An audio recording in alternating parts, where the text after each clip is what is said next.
Assalamualaikum warahmatullahi wabarakatuh.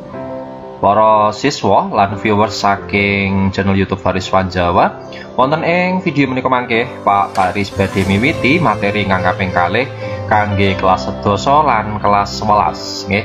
Kelas sedasa inggih menika materinipun teks crita cekak, dene kelas 11 menika materinipun teks novel. Nah, kenging napa slide-ipun menika Pak Faris gabung amargi ing antawisipun teks crita cekak kalian teks novel menika tasik wonten gegayutanipun ya, masih ada hubungannya. Nah, katen nggih. Pak Faris wiwiti saking ancas piwulangan nggih. Ancas piwulangan saking materi menika sakmboten-mbotenipun wonten sekawan ancas, ada 4 tujuan. Sepisan nggih menika peserta didik saged mangertosi pangertosan saking cerkak lan novel ya. Jadi yang pertama adalah supaya peserta didik dan para viewer semua ini mengetahui apa toh cerkak itu dan apa toh novel itu. Kaping kalihipun inggih menika supados peserta didik saged mangertosi unsur-unsur salebeting cerkak lan novel. Yang kedua, supaya peserta didik dan para viewers juga mengetahui unsur apa saja yang menjadi pembangun dari cerkak dan novel. Lajeng kaping 3 inggih menika peserta didik mangertosi bentenipun cerkak lan novel. Yang ketiga adalah mengetahui bagaimana sih perbedaannya dan di mana sih titik persamaan antara cerkak dan novel itu. Lajeng kang pungkasan utawi ingkang kaping sekawan inggih menika peserta didik saged nyariosaken malih isi saking satunggaling cerkak utawi petilan novel. Yang keempat ini berkaitan dengan praktik untuk menceritakan kembali bagaimanakah isi dari teks cerkak atau teks petikan novel yang dibaca. Nanti bagaimana cara membuat sinopsis khususnya nggih. Oke, menika ya ancasing piwulangan atau tujuan pembelajaran dalam materi yang kedua ini. Pak Faris lajengaken wonten ing bab-bab ingkang badhe karembak ya. Jadi ada apa saja yang akan kita bahas nanti. Sepisan inggih menika bab pangertosan cerkak lan novel ya. Jadi pengertian dari cerkak apa, novel itu apa nanti akan kita bahas. Lajeng kaping kalihipun bentenipun cerkak lan novel ya, titik persamaan dan perbedaan antara cerkak dan novel. Walaupun keduanya ini masih dalam satu kerabat yaitu teks narasi, ya masing-masing ini juga mempunyai ciri ya, punya perbedaan dan juga punya persamaan juga. Okay. Kaping 3 ini pun inggih menika babagan unsur pembangun. Ya nanti kita akan bahas juga ada unsur pembangun apa saja di dalam cerkak dan novel. Lajeng kang kaping sekawan inggih menika kados pundi caranipun ndamel sinopsis. Ya, sinopsis itu adalah ringkesan cerita saking cerkak lan petilan teks novel. Ya minangka salah satu galing cara nyariosaken isi. Nggih. Oke, Pak Faris miwiti saking pangertosan cerkak. Cerkak menika napa to, Pak? Nah, cerkak inggih menika satunggaling karangan ingkang nyariosaken bab-bab ingkang gayut kalian lelakoning manungsa. Jadi cerkak ini sebenarnya adalah sebuah karangan bebas atau prosa. Yang mana di sana nggak ada aturan-aturan yang mengikat, dan di dalam cerkak ini, ini menceritakan gambaran dari fenomena kehidupan manusia. Nah, itulah cerkak ya. Cerkak wonten ing basa Indonesia menika disebut dengan cerpen ya, cerita pendek. Terus panjenengan mboten usah bingung, cerkak kalian cerpen utawi cerita cekak kalian cerita pendek itu sama saja. Namung benten panyebatanipun kemawon, hanya berbeda penyebutan bahasanya saja. Ya menika pangertosan saking cerkak. Lajeng sak menika mlebet wonten ing pangertosan novel ya. Novel inggih menika satunggaling karya sastra awujud prosa ingkang cariyosipun rinakit ing saperangan babak. Nah, nanti perlu kita garis bawah di sini ya. Jadi sama dengan cerita cekak sebenarnya novel ini juga berupa prosa atau karangan bebas berisi fenomena gambaran fenomena kehidupan manusia juga, tetapi di dalam novel ini rinakit ing saperangan babak terbagi menjadi beberapa babak. Nah, ini kata kunci ya, sekaligus pembeda antara salah satu pembeda dari cerkak dan juga novel. Ya, di sini tidak ada nih, nggak disebutkan adanya pembebakan. Nah, di sini dicerkak rinakit ing saperangan babak. Nah, oke, sudah mulai kelihatan nih ya perbedaan dan cirinya. Oke. Saat menika Pak Faris tampilaken nggih tabel ciri utawi titian sekaligus ingkang dados pembeda ya. Jadi sekaligus menjadi pembeda di antara cerkak atau cerita cekak dan juga novel. Sepisan dipun wiwiti saking isinipun. Ya, saking isinipun cerkak menika ringkes amargi perkawis ingkang dipun tampilaken namung setunggal ya. Jadi cerkak itu ringkas karena apa? Karena di dalam cerkak permasalahan yang ditampilkan itu sederhana. Biasanya hanya ada satu permasalahan. Benten kalian cerkak novel. Nami novel menika cariyosipun panjang. Amargi perkawis ingkang dipun tampilaken menika ugi kathah. Ya, jadi kenapa novel itu ceritanya panjang? Karena permasalahan yang ditampilkan itu lebih banyak, jauh lebih banyak daripada cerita cekak. Lajeng kaping kalih saking pembabaan cerita, nggih. Kalau sampun Pak Faris singgung wonten ing pangertosan, bilih cerkak menika boten wonten pembabaan. Nah, menawi novel menika kaperang wonten ing saperangan babak. Nah, lajeng kaping 3 inggih menika bab alur. Amargi perkawis ingkang dipun cariyosaken namung setunggal biasanipun, mila alur cariyosipun menika ringkes. Jadi alur ceritanya itu ringkas. Benten kalian novel, nggih, novel menika alur cariyosipun menika langkung panjang, nggih, langkung kompleks. Amargi perkawisipun ugi langkung kathah. Lajeng kang kaping sekawan inggih menika bab cacahing kaca atau jumlah halaman. Ketika dicetak ya di dalam layoutnya, cerkak menika biasanipun nggih kacanipun menika cacahing kaca menika antawis setunggal ngantos gangsal kaca kemawon. Jadi jumlah halaman untuk cerkak itu biasanya antara 1 sampai dengan 5 halaman saja. 5 halaman ini sudah termasuk banyak ini untuk cerkak. Benten kalian novel, cacahing kaca wonten ing novel menika saged ngantos atusan kaca, bisa mencapai ratusan halaman ya, bahkan tebel sampai 10-15 cm pun ada.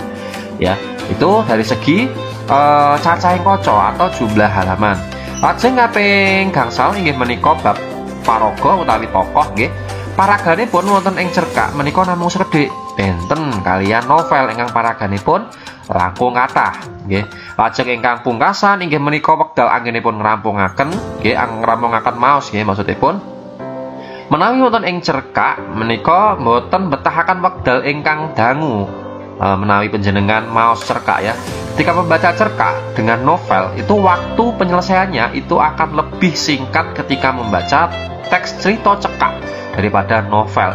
Itu adalah imbas dari banyak ya, misalkan ini jumlah halaman salah satunya.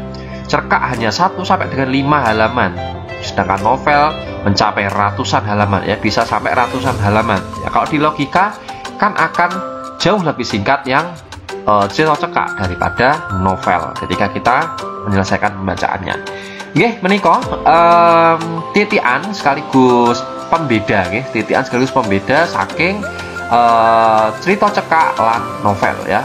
Cerita cekak ini untuk kelas 10, novel ini untuk kelas 11. Nggih, keduanya sama-sama berasal dari satu jenis teks yang sama, yaitu teks narasi. Oke. Pak Faris lajengaken. Dados ing antawisipun cerkak kalian novel menika jatosipun saged dipun sebat nganu nggih, tasik seduluran. Nah, kasarane tasik seduluran. Lah mila sedulur menika nggih sanesipun gadhahi bebeda atau pembeda. Nah, menika ugi mesti wonten persamaanipun nggih, ada persamaannya. Lah menapa persamaan saking cerkak lan novel? Lah menika sampun wonten ing layar panjenengan. Sepisan bab wujudipun.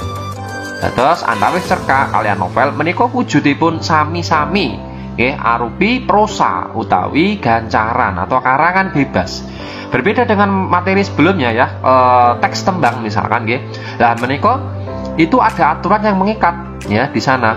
Ada guru wilangan, guru lagu dan guru gotro. Lah mila teks tembang menika mboten kalebet prosa. Nadyanto karya sastra ananging mboten kalebet prosa atau karangan bebas, karena di teks tembang itu ada aturan yang mengikat.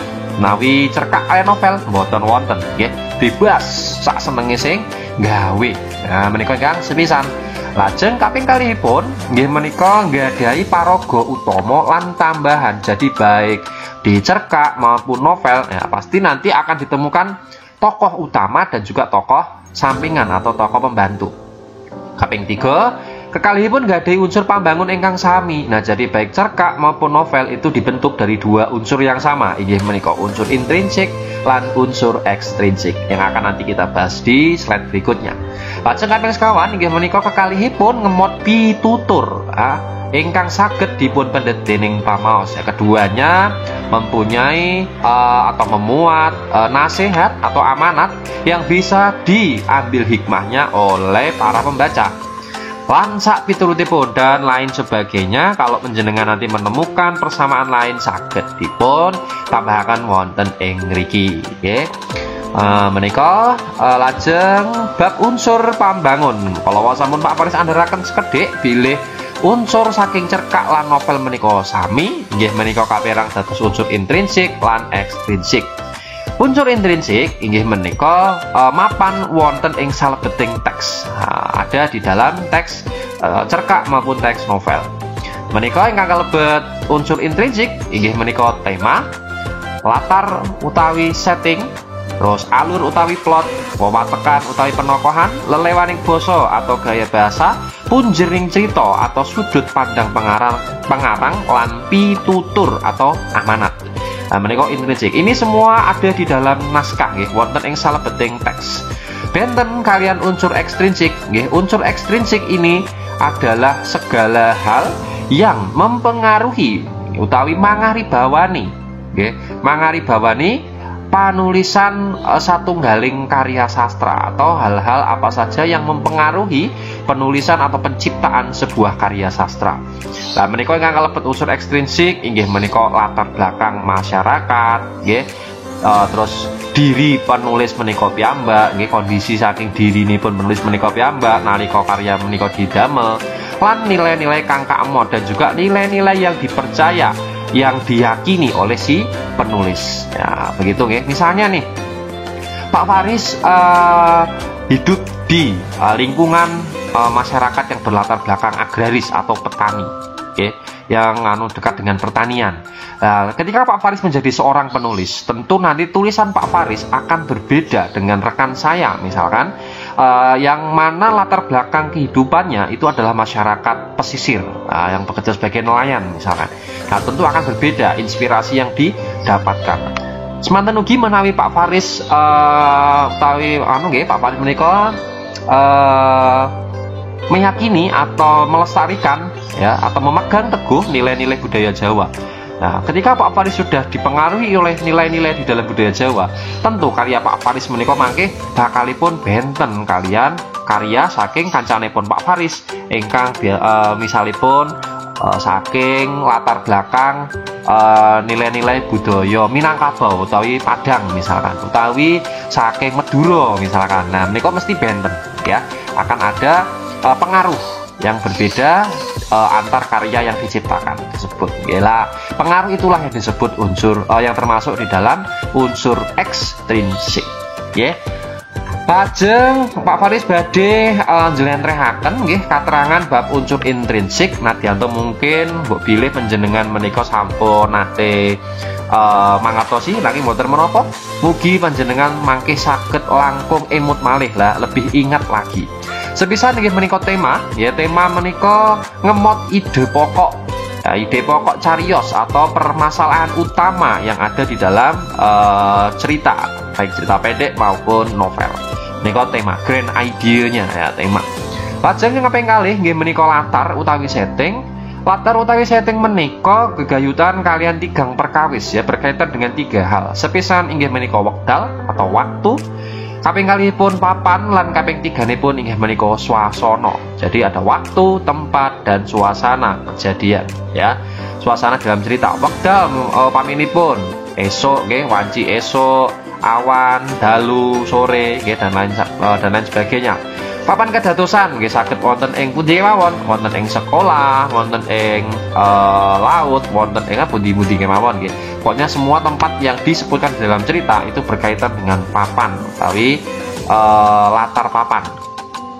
Lajeng ingkang pungkasan nggih menika swasana ya, suasana ini berkaitan dengan emosi yang dibangun di dalam cerita.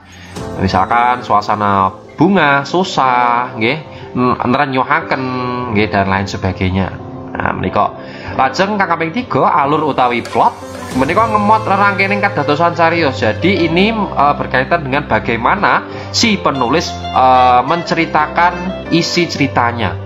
Apakah itu dari awal sampai ke akhir atau dari akhir ditarik ke awal. Wonten kalih unsur utawi plot nggih menika unsur alur maju menika dipun sebat progresif utawi alur mundur ingkang dipun sebat flashback ya, menika alur. Lajeng kaping sekawan wewatekan utawi penokohan menika kados pundi caranipun panganggit nggambaraken watak saking para paraga atau watak dari para tokoh. Nah, caranipun menika kados pundi Pak cara menggambarkan tokoh, watak tokoh? Banyak sekali caranya ya. Saged saking tumindak paraga wonten ing cerita, saged saking ciri fisik tokoh wonten ing cerita, nggih. Lajeng saged ugi lumantar dialog, monolog utawi saged ugi dipun cariyosaken langsung ya, disebutkan secara langsung oleh penulis. Misalnya si A adalah anak yang bagaimana. Nah, menika contoh menawi dipun jlentrehaken langsung atau disebutkan langsung oleh si penulis. Lan saged ugi saking lingkungan paraga atau lingkungan si tokoh. Lajeng lelewani basa atau gaya bahasa ini berkaitan dengan unsur kebahasaan, semua unsur kebahasaan, ragam basa yang dipun ginakaken, majas lan sampai turutipun. Lajeng punjering cariyos atau sudut pandang pengarang menika gayutan kalian posisi pengarang atau penulis di dalam cerita. Oke, saged penulis menika terlibat. Nah, menawi penulis terlibat langsung wonten ing cerita berarti mangke wonten tembung sesulih kapisan atau kata ganti orang pertama. Nanging menawi penulis mboten terlibat langsung wonten ing cerita, menika biasanipun muncul tembung sesulih ketiga atau kata ganti orang ketiga. Lajeng pitutur utawi amanat adalah bab-bab ingkang sae ya, atau hal-hal positif ingkang saged dipun pendet dening pamaos yang bisa diambil hikmahnya oleh si pembaca. Lajeng kang pungkasan nggih menika cara damel sinopsis, nggih intinipun cara damel sinopsis menika gampil nggih. Sak boten-botenipun wonten gangsal cara. Sepisan panjenengan kedah maos naskah lan mangertosi isinipun rumiyin ya, dibaca dulu dan dipahami isinya. Lajeng dipun serat gagasan pokok utawi permasalahan-permasalahan utama wonten ing cariyos nggih, ditulis, telah dibaca, kemudian dipahami isinya, kemudian permasalahan intinya apa didata, lajeng nembe panjenengan damel ukara-ukara ya, membuat kalimat-kalimat kemudian dirangkai ke dalam beberapa paragraf nggih menjadi sebuah ringkasan. Nah, panjenengan saged nampilaken monolog utawi dialog ya sak cekapipun kemawon. Lajeng menawi sampun purna, sampun rampung, panjenengan saged ngecek sinopsis panjenengan ya. Jangan sampai hasil sinopsis atau ringkesan panjenengan itu berbeda dengan cerita aslinya ya. Oke, mbok bilih mekaten andaran materi kang kaping kalih inggih menika materi bab teks cerita cekak kangge kelas 12 lan teks novel kangge kelas 11. Abot bilih wonten kakirangan anggenipun Pak Faris ngandharaken materi, Pak Faris nyuwun gunging samudra pangaksami, mugi mumpangati tumraping sesami. Amin amin ya rabbal alamin. Terus bisa malih nuwun, matur nuwun, kula pungkasi. Wassalamualaikum warahmatullahi wabarakatuh.